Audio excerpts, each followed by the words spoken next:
on page 102, topic 18, and the problems that we're going to do from problem 9 are parts are 9E and 9H, and we're going to do problem number 11. We're going to do 13A here, 14H, and 16A, and 17. So first thing is 9E. We have 9x squared minus 18x plus 9.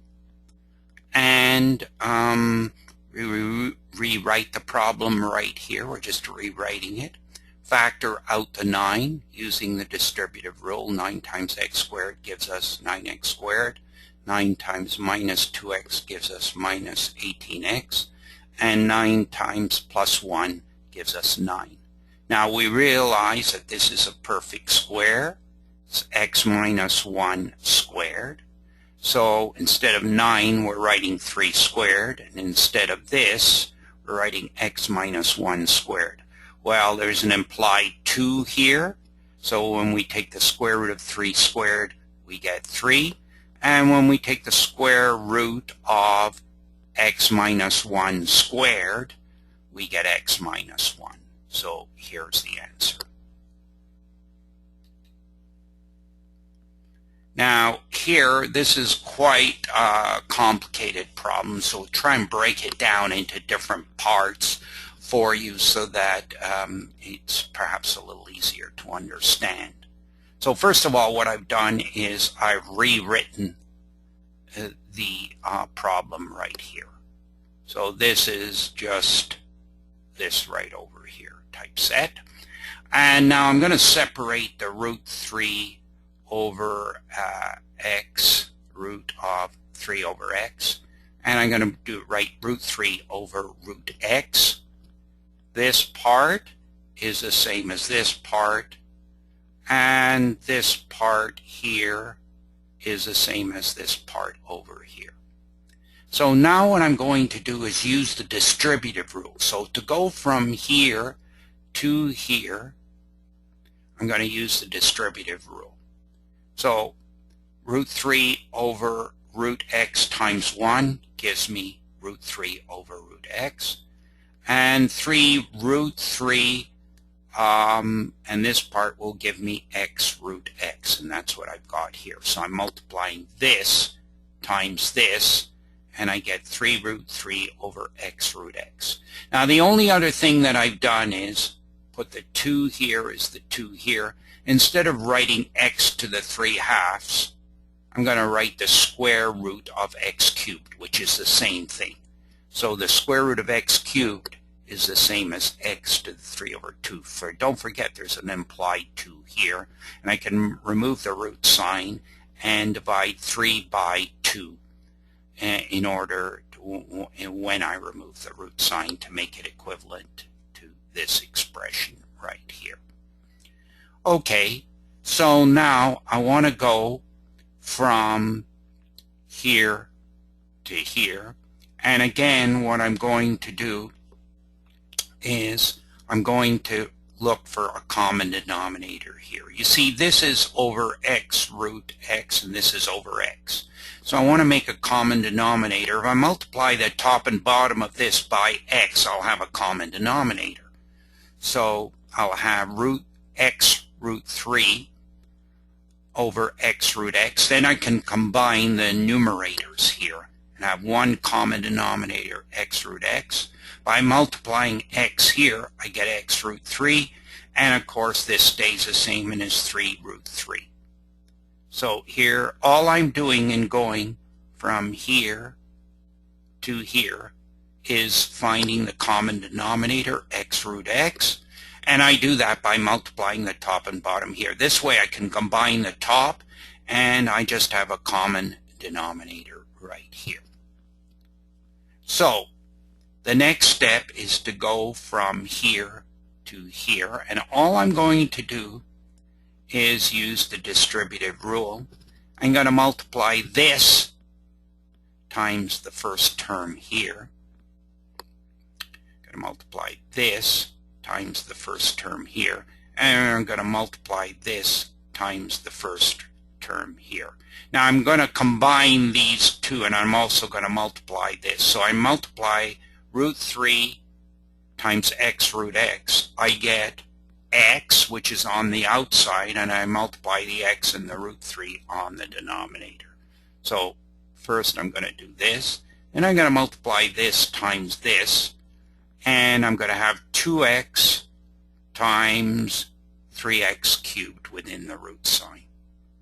The x is outside the root sign, the 2 is outside the root sign. I multiply them together, I get 2x. I multiply what's in the root sign, the 3 and the x cubed, and I get 3x cubed. So that's my first term. Now I'm going to multiply this term times the second term. Multiply what's outside the root side, the 3 times the 2, I get the 6. I multiply what's inside the root side, and I get 3x cubed.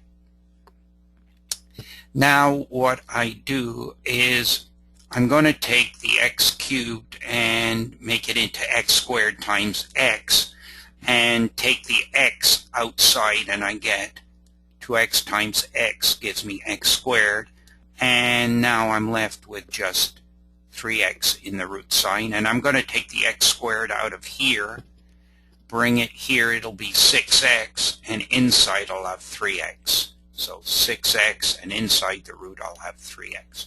So all I'm doing is taking x squared from this term and x squared out from this term, putting it outside the root sign, making it an x.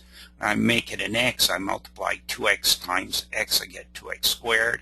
I multiply the 6 times the x, and I get 6x. So that's all I've done here. Now what I'm going to do is factor.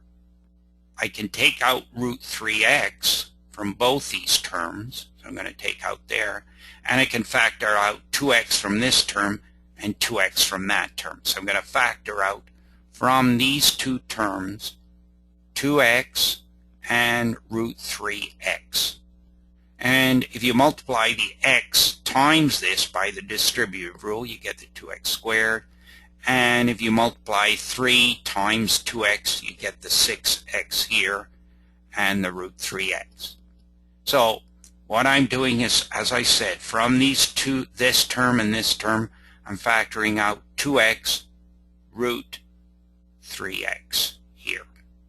And I'm left with x plus 3. The denominator, I can cancel the x and x. I can cancel the root 3 and the root 3. And I'm going to be left with 2x plus 3. The denominator is totally gone because I've canceled this with this, canceled that with that, and I'm just left with 2x plus 3, which is 2x plus 6. Now, the next problem is x equal to minus 2 plus root 10 over 3 a solution of this?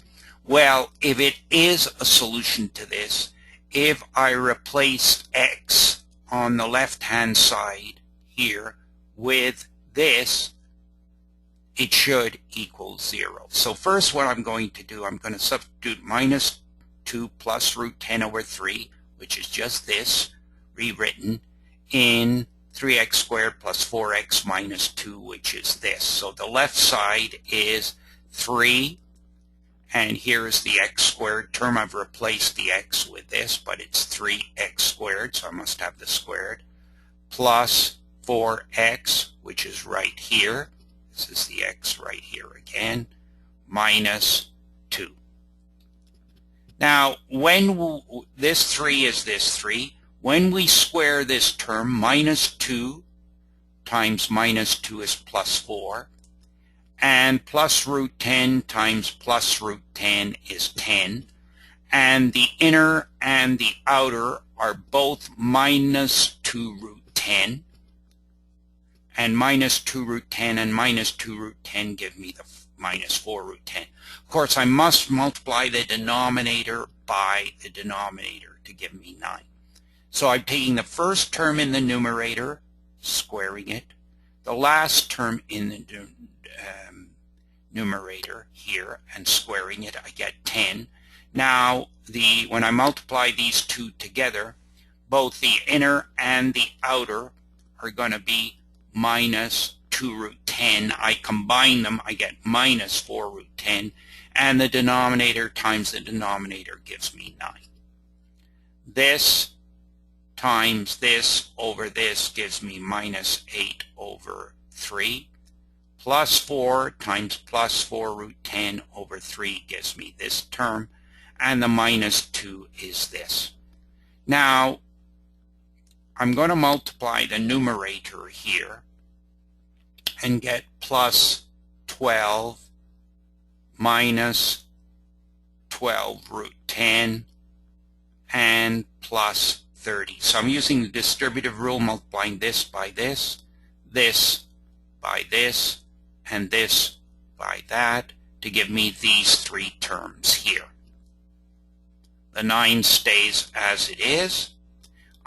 This is 8 over 3, and this is 4 root 10 over 3, so they stay the same. Now, to get the common denominator of 9, multiply the top and bottom of this by 3, the top and bottom of this by 3, and the top and bottom of this by 9, because this is 2 over 1.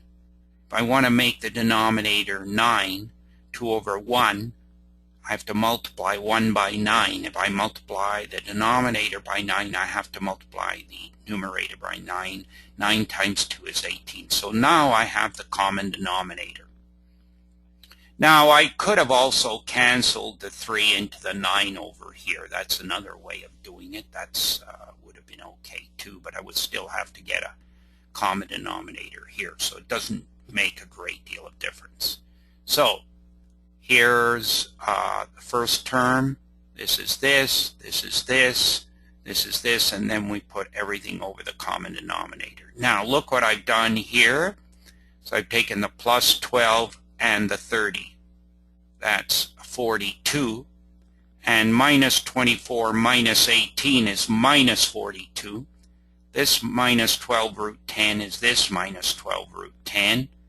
And this plus 12 root 10 is right over here. So you can see 12 plus 30 is 42. 42 minus 24 is 18. 18 minus 18 is 0. So I get the 42 minus 42 is 0. And here I have minus 12 root 10. Here I have the plus 12 root 10, and that sums to 0. So 0 over 9 is 0. And the right side of this is 0. So the left side equals the right side. So the answer is yes, this is a solution. Yes, it is a solution. Question number 13. Find x in each triangle. So we have a triangle here. Here's the right angle. This square here, a little square notation is indicative of a right angled triangle. This means this is the longest side. And we're going to use the Pythagorean Theorem. The hypotenuse squared is equal to the sum of the squares of the other two sides. So the hypotenuse squared is equal to this squared plus this squared. That's the Pythagorean Theorem. So now the square root of 89 squared is 89. This x squared is this x squared. X minus 3 times x minus 3 becomes x squared minus 6x plus 9. So if we now bring the x squared, and x squared gives me the 2x squared. This minus 6x becomes minus 6x. If I transpose the 89 over here, I get 9 minus 89, which is minus 80, equal to 0. So now I divide through by 2, get x squared minus 3x minus 40 equals 0. If I divide this side by 2 and this side by 2, I get this. 2x squared divided by 2 minus 6x divided by 2 and minus 40 divided by 2. So now I can factor this into x minus 8 and x plus 5 equals 0. And from this x equals 8, The other solution is x equals -5. A distance cannot be -5. That wouldn't give this a negative length, so we're not going to use that solution. We're only going to use the solution that gives us x equal 8. Oh, incidentally, when we go from here to here, you can see the first times the first gives me x squared. -8 times +5 gives me -40. The inner is -8x. The outer is +5x. They sum to -3x. So using the FOIL method, it works. So the factors work. Now let's just check x equal 8, and we'll put it into the right side right here. So we've got 8 squared. We're working on the right side, and we're substituting x equals 8. So 8 squared plus 8 minus 3 squared. So 8 squared is 64. 8 minus 3 is 5. 5 squared is 25. 64 plus 25 is 89. The left side is the square root of 89 squared, which is 89. So the left side equals the right side. Okay, find the distance between the points -2, 4 and 0, 0. We use the distance formula. We've assigned x1, y1 to this here, and x2, y2 to this set of points here. I can make this x1, y1, and I can make this x2, y2. It doesn't make any difference, because when we square things, we'll still get the same answer. But you can't mix them up. If this is subscript 1, this has to be subscript 1. x1, y1. x2, y2. If you want to make this x2, then this has to be y2. If you want to make this x1, this has to be y1. So we take the difference in the x's. Okay, x2 minus x1, 0 minus root 2, right here. And then the difference in the y, 0 minus 4. And you can see squaring this squared gives me 2. This squared gives me 16. 16 plus 2 is 18 under the root sign. That's 9 times 2, perfect square, 3 squared. 3 squared times 2, take the 3 out of the root sign, I get 3. And the answer becomes 3 root 2. Now, use the distance formula to show that the points -7, -7, -1, 1, and 2, 5 are collinear. So what I did was I just approximately put this on a straight line. Just very roughly. This is the point -7, -7. This point is -1, 1, very roughly here. It's not drawn to scale. And this is the point 2, 5, just to show. In order for these points to be collinear, they must lie on the same line. That's what collinear means. They must lie on this straight line. This means if you take the distance from here to here and add it to the distance from here to here, it must equal the distance from here to here. So the distance from -7 to -1, 1, added to that from -1, 1 to 2, 5, must equal the distance from -7, -7, this to this. If they're not collinear, those sums will not add up. The only way they add up is if they lie on the straight line. So now I take the distance from -7 to -1, 1. Okay, I use the distance formula. And I have -1 minus -7. Be careful about that. And then I have 1 minus -7 here. So this is -1. And the minus minus 7 is 7 minus 1 here. So this minus minus 7 is 7. 7 minus 1 is 6, and then we square it, we get 36. Now here, minus minus 7 gives me 1 plus 7. And so the 1 plus 7 gives me 8. 8 squared is 64. So I add the 36 and the 64. I get 100. Square root of 100 is 10. So now I found the distance between this and this. Now I'm going to find the distance between that and that. So the distance from minus 1, 1 to 2, 5, we take the difference in the x's, 2 minus minus 1, right over here. 2 minus minus 1. We square it. The minus minus 1 is plus 1. 2 plus 1 is 3. Squared is 9. And we take the difference in the y's. 5 minus 1 gives me 4. 4 squared is 16. 9 plus 16 is 25. So this is 5. So now I know the distance from here to here is 10, and the distance from here to here is 5.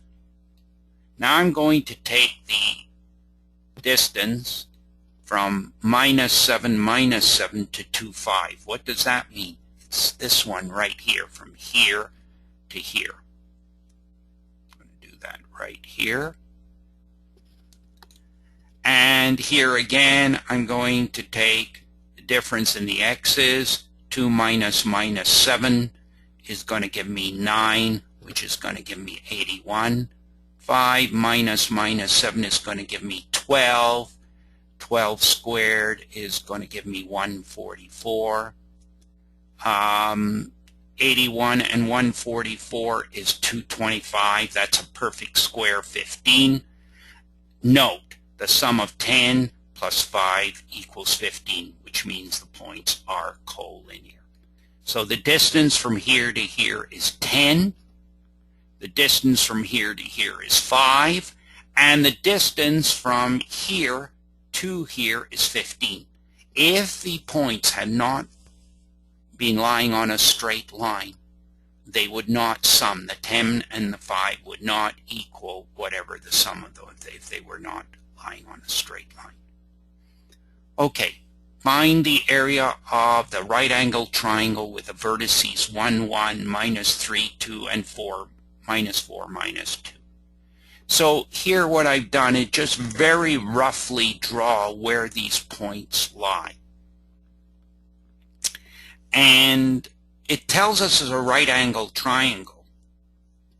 And what we know is the side opposite the right angle triangle must be the longest. So we don't know which is the right angle right here. We can't really see it. Maybe we drew it on a graph paper. We could, but it doesn't really matter. What we're going to do is just calculate the distance from here to here, calculate the distance from here to here, and calculate the distance from here to here. So that's what we're going to do. We're going to use the distance formula. First thing we're going to do is 1, 1 to minus 3, 2. So I'm going to take the difference in the x's. Minus 3 minus 1 is minus 4, and squared is going to give me 16. 2 minus 1 is going to give me 1. 1 squared is 1, so I get 16 plus 1 under the root sign, so that's 17. So the distance 1, 1 to minus 3, 2 right here is going to be the square root of 17. Next, I'm going to look at the distance between 1, 1 and minus 4, minus 2. I'm going to do that. So x1, y1, x2, y2, the difference in the x's, minus 4 minus 1 is going to give me minus 5 squared, 25. The difference in the y's, minus 2 minus 1 is minus 3, squared is 9. So I have 25 plus 9 is going to give me the square root of 34.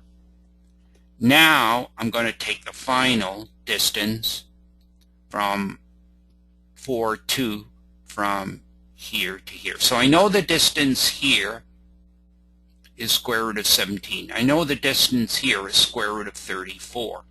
Now I'm going to take the distance between these 2 points. Okay, from 4, 2 to minus 3, 2. So here I've got x1, y1. And here I have x2, y2. I'm going to take the difference in the y's, 3, or I'm going to take minus 4 minus 3. That's going to give me 1 when I square it. So minus 4 minus 3 is minus 1, squared is 1. And the difference in the y's, minus 2 is going to give me minus 4. I'm going to square it, and I'm going to get 16, so I get the square root of 17. So now we know the triangle dimensions to the sides are the same.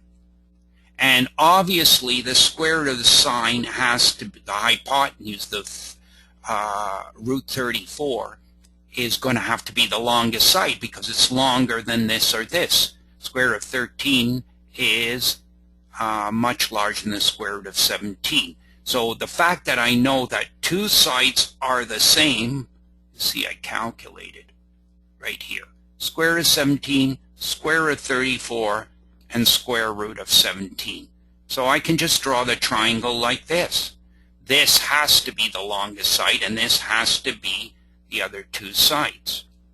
Now I'm going to apply the Pythagoras Theorem, which says that the hypotenuse squared, which is this, has to equal the sum of the squares of the other 2 sides. Square root of 17 squared is 17. Square root of 17 squared is 17. 17 plus 17 is 34. The right side is 34, so we've done the problem right. But it says find the area of the triangle. So if we take the area is the half the base times the altitude or the height. Here's the base. Right here, this is the base. This is the altitude. And because this forms the right angle triangle, so this is considered the base, this is considered the altitude or the height. So I multiply those 2 together. Root 17 times root 17 gives me 17 over 2, gives me 8.5. So that completes this problem. So the key thing here in this problem is to find where the right angle is. And once you find where the right angle is, then you have to go and draw the triangle and figure out the area from the area formula. The area formula is base times the altitude over 2. Sometimes it's called base times height over 2. This is my base, and these 2 are the same. And so when we work this out, we get 17 over 2 equals 8.5. So this completes page 102, topic 18.